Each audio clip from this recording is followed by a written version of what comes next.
Welcome to the Reality of Herbal Therapy podcast, episode 70, the 4T Syndrome.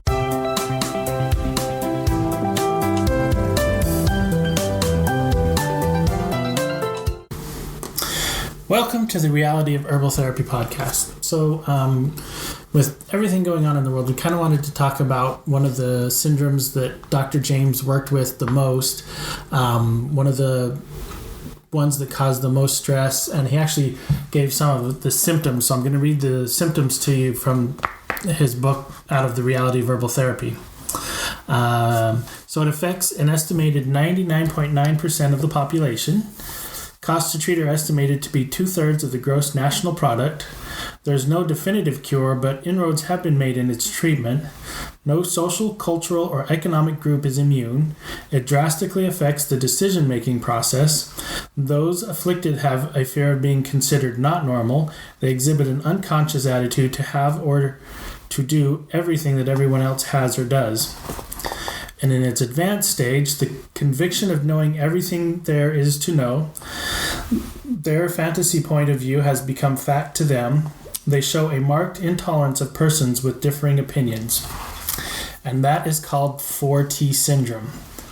And if you haven't heard what 4T syndrome is, it's TV tells the truth.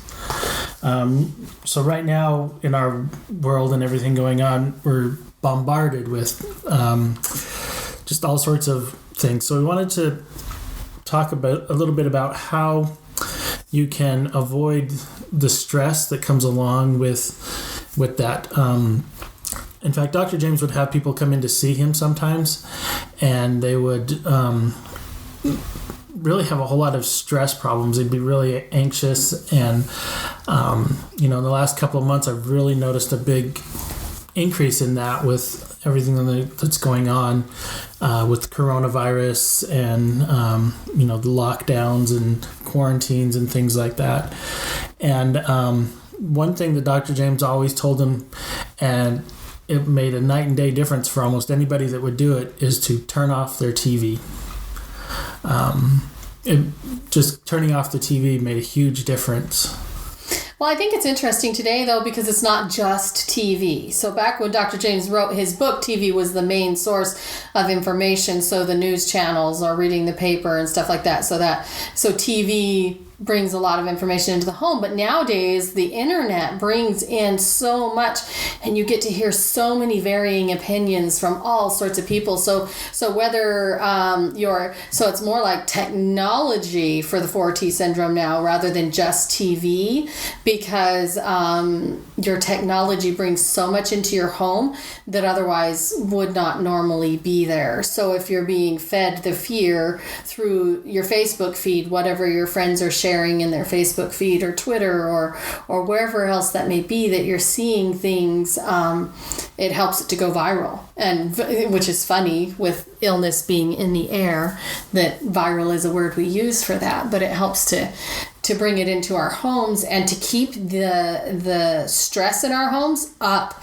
especially if you have young people in your home, children and everything. If they're watching the news with you or seeing anything that's going on in the world today, their stress levels are going up too. So it can keep them in fear when that's not a very safe place to be. Yeah, and even if you're not talking about it with them, sometimes they can feel it coming off of you, the fear, or if like in our house when me and Lynn are talking about it, a little while later, one of our 7 or 8 year old will come up and talk to us, and they'll say something about what we were talking about, and it was like,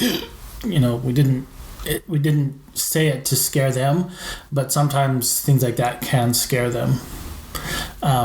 So one of the things we want to talk, because being informed and being up to date on everything may be very important, but we live in a world right now where it's a 24/7, it's a constant news cycle, and it's a constant bombardment. But there actually were studies, and they found that people who watched the 10 o'clock news just before going to bed actually did not sleep as well as people who didn't. Or if they watch a scary movie before going to bed, it affects their sleep. So if you feel you have to if you have to do that Facebook, get your Facebook time in, or watch the news or whatever, make sure you schedule it for a short time. And we would suggest doing it first thing in the morning or early in the morning, so that it's not something that disrupts your sleep, because we've done several podcasts on sleep, and sleep is extremely important for your health and something really necessary. Yeah. So the definitely in the AM works, but that may not work for everyone necessarily. You need to find out what time of day works for you to not stress you too much.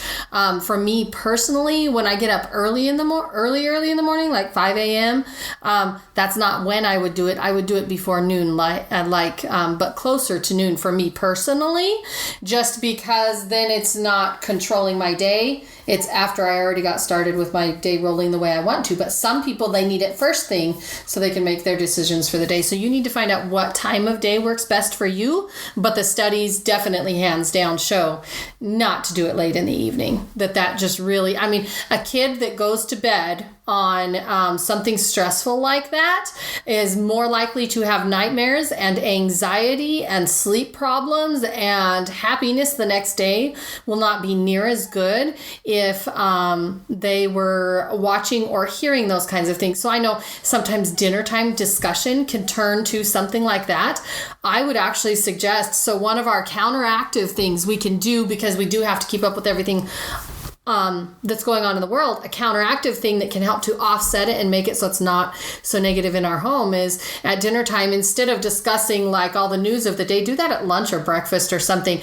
But at dinner time, I would discuss the positive things in your day, your gratitudes. Some of the, even though we're stressed, we're all at home together, we're all whatever. What are the positive things about being at home? What are the positive things it's done in your home, in your community, in your country, in the world? Focus on some of those positive things before bed, especially if you have people that are hypersensitive to the negative stuff. In the evening, do those kinds of things, and it makes a huge difference in how your day can play out, to focus on some of those things. That makes me think of my daughter the other day. She was having a nightmare, and I don't think it necessarily was tied to us having discussions like this, but who knows, with all the energy around and everything. But she'd had a nightmare about zombies. I was like, zombies? How do you know about zombies? And she says, somebody plays this game with these zombies. And when she was describing it to us, it's a game that some of the older kids in the house play that we thought was very neatly done and not scary. It's colorful, it's happy, it's cartoony, it's everything. But she was having a nightmare that the zombies were trying to come get her brains for whatever. I can't even describe the entire thing because I don't understand the game very well and everything. So I sat down with her and I used the technique of gratitudes and reversing things. So I had to first find out what kind of things were in that game. So she got to talk about what kind of things there were in the game, and we had to ask some of the other youth in our house, okay, what's involved in this game? And then we started talking about, what things in the game destroy zombies. So then they got all excited about, these things destroy zombies and these things destroy zombies and all sorts of stuff. So then I told her, let's rewrite your story then. Instead of the zombies are going to come get you, what kind of things do we need to put in your backpack that you're going to take into your dream with you that are going to protect you from those zombies? And it was amazing to watch her transform with putting those positive things in her backpack. So Jim, what are some of those positive things? I don't know the game well enough to remember. What kills zombies? There were like pea shooters and... Yeah, pea shooters. There was something in it that turns mushrooms. All the zombies to be on your side. Yeah, magic mushroom or something. So I sat down with her, and she doesn't write a whole lot, so we drew pictures of these things of what would kill those zombies. She went to bed so excited and okay that if she had a nightmare again, that she could handle it because she had all these things in her backpack. So today we want to empower you guys with things to put in your backpack so that no matter what 4T syndrome brings into your house, whatever your technology and your things bring into your house, how you can counteract some of those things and activate the positive side, because there's enough negative in the world. And with the virus going around and everything, you can't control that. You can't control if you're going to get it. And well, you can control a little bit of your wellness, but if you're going to get it, you're going to get it. Even with all our safety precautions, after all that we can do, sometimes our loved ones still get sick. So we want to talk about some positive things that can help to counteract that, because and prevention is the big thing about it. Like, basically doing all of these things that we're going to talk about, it's preventative. It's you being proactive, being active in preventing whatever's coming and whatever you're having to deal with.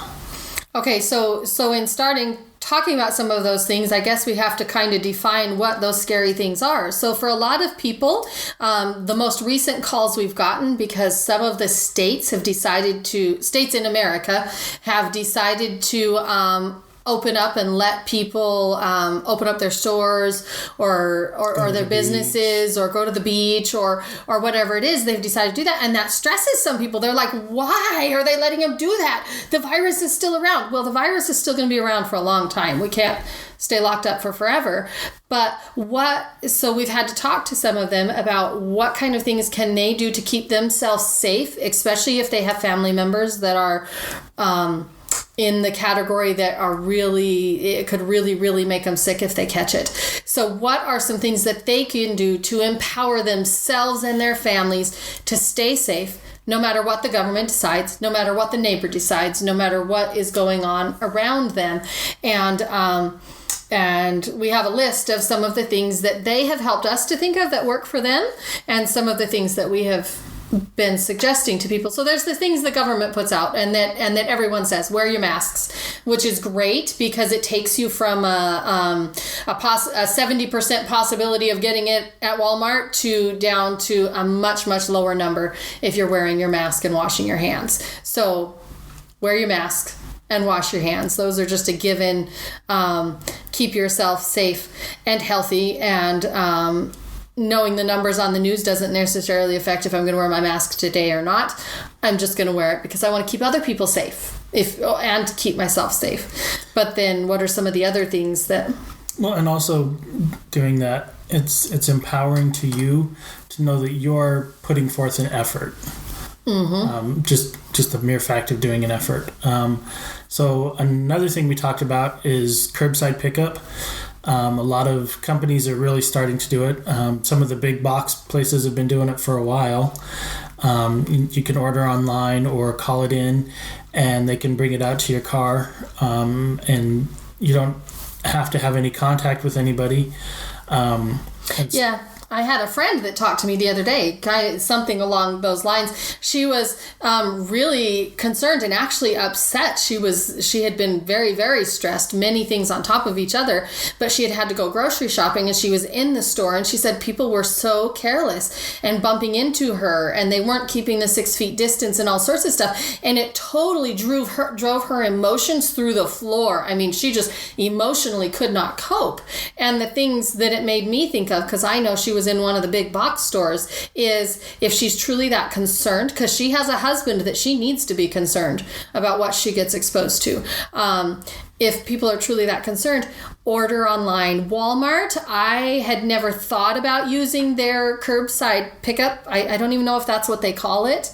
But it's been around for quite a while. I had a friend a year ago that was homebound and couldn't get out, and she asked me, hey, can you pick up a few things from Walmart for me? I've already ordered them. All you need to do is pull up. They will bring it out to the car, put it in your trunk, and you drive off. And I said, okay. And that was totally weird to me and seemed really odd, but I did it anyways, and I was so impressed. I was very impressed at how seamless that was, and how I didn't have to walk in and pick out her groceries and do any of that. Exactly what she wanted, and however their system works with that, was put in my trunk, and we were able to take it and just take it to her house, and it was taken care of. And it was awesome to know that it is awesome to know that that's available, and there's stores that are providing that, and that just had the forethought to even have that going on in the first place. And I know Amazon, even though they're a little slower than they used to be, they're still, you can get so much stuff from them. And if you're really worried about getting exposed to something, avoid public places like that as much as possible. And that just puts it in your own hands. It's very, very empowering to be able to do that, to not have to go in and touch everything and to see it and to be bumped into by people who are carrying who knows what. Well, and that leads into another one of the things that we were talking about, because quite often Dr. James would say, if you have a weakened immune system, and there have actually been studies on this, if you get out and serve others, it builds your immune system. It builds it up, and you're actually healthier from serving others. And that can go both ways. So if you're really concerned about being out in public, and you have somebody that is not as at risk, or like a friend or a family member or something, let them go do that shopping, or just go pick up that food for you, because it's going to, you're giving them the opportunity to serve you, and it basically helps to boost the immune system, but it also can protect you if you feel you need that. Yeah, and vice versa. If you are not one with a compromised immune system and you know of someone that is, by offering that service to go pick those things up for them so that they don't have to go out and be exposed to those things either. So you take it into your own hands to keep that safe. So another thing on that line is when I was talking to another friend of mine, she was concerned because she still had to be able to pick up her medications and stuff. And in the course of our conversation, she was able to come to the realization that maybe she needed to switch where she got her medications to somewhere that had a drive-through, so that then she did not have to walk in and through a store and stand in a line and whatever to be able to get her medications, but that she would be able to take advantage of a drive-through for that, which is invaluable, I think.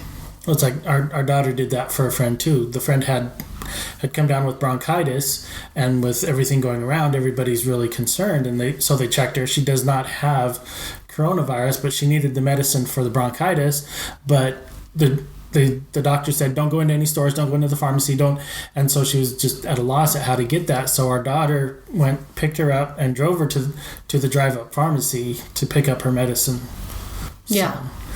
Yep. So that is a wonderful, wonderful thing to be able to do that. And another one that I really like. So it's really hard because so many places are closed right now. I feel so bad for the places that run restaurants, for the people and families that run a restaurant, because the restaurants are really suffering right now because people can't go eat out. Part of eating out is eating in their restaurant, not just picking it up and going home and eating it. So they're really having a hard time with that. So another thing is, if you decide that your family does want to eat out, it's wonderful to look in your community and find out what kind of places are open, not just McDonald's and Burger King, because we know they're open. For the first time in my life, I've seen lines of people standing in line, because we're in a college community. People standing in line at the drive-thru for a restaurant, which is just really a new crazy thing, and with masks on and stuff. But take advantage of those. Find out the places, because there's actually a lot of places that have even started doing delivery, even though that was not something their restaurant normally did, just so that they can stay afloat, but also that they can help to serve the people, because not everybody knows how to cook very well, and mom's cooking can get old sometimes when it's what you have constantly or whatever. So if you need some different foods or for some different things, because I've talked to some people and they figured out their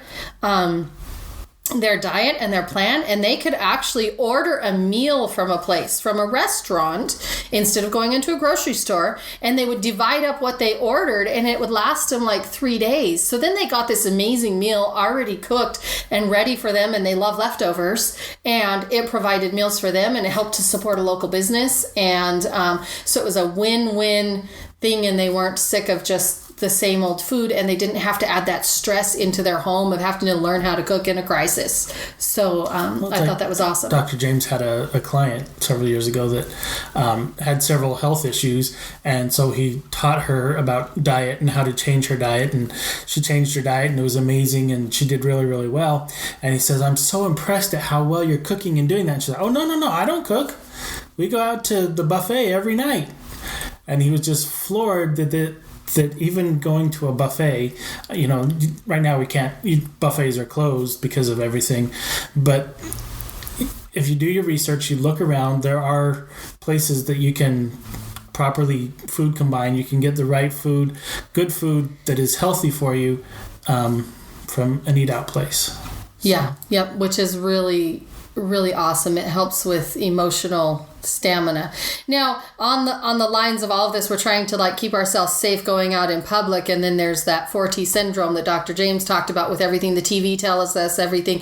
So we can cut that out of our lives. We can add positive in. We can make sure we're keeping ourselves safe out when we go out in public and all of that. And Dr. James also had some products that help with stressful times. And I don't think we can do this podcast without talking about those things, because when stress affects your body, whether it's a good stress or a bad stress, it depletes its reserves if you are not able to feed it well and to keep your nerves strengthened and to keep all of those things in order. So for me, when I get stressed thinking about 4T syndrome and everything going around, I am so grateful for my Nerquilizer and Chillin. Dr. James was a genius and inspired, I feel, in creating those and having those for his clients and for his customers to be able to help to strengthen their emotional muscles, especially in times like these. So if you are having more stress than usual, if your body gets shaky with stress, Chillin is amazing for that. Chillin helps with all of that. You take a few Chillin and the shakes stop. And it's not like it's a drug and it's suppressing anything. No, it is feeding your body what it needs to be able to cope with the stress. So it's just absolutely amazing to have Chillin for that. And Nerquilizer, all it does is feed the nervous system. It's like, I bet there's a bunch of plants and vegetables and all sorts of stuff you could eat that could give you the same thing that is in Nerquilizer, that could help keep your nervous system up to par and coping with everything that's going on today.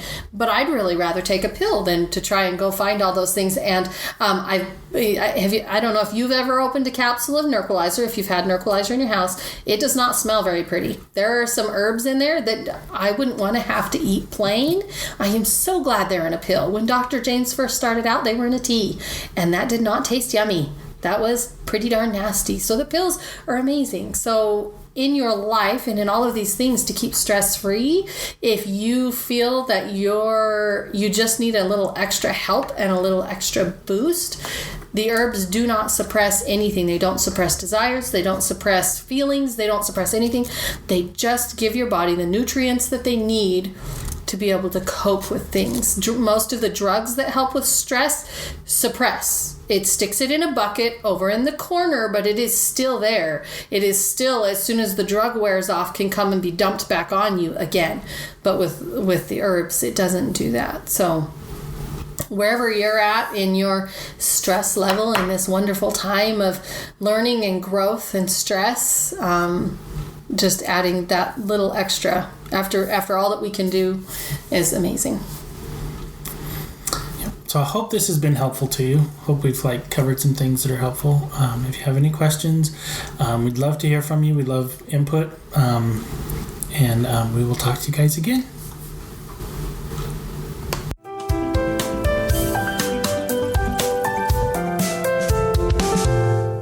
It is not the intent of professional herbal instruction or any persons associated therewith to diagnose or prescribe. The intent is only to offer herbal information for your consideration. In the event you use this information without your doctor's approval, you are prescribing for yourself, which is your God-given right. But professional herbal instruction or any persons associated herewith assume no responsibility. The claims and statements made on this podcast have not been evaluated by the Food and Drug Administration. These products are not intended to diagnose, treat, cure, or prevent any disease.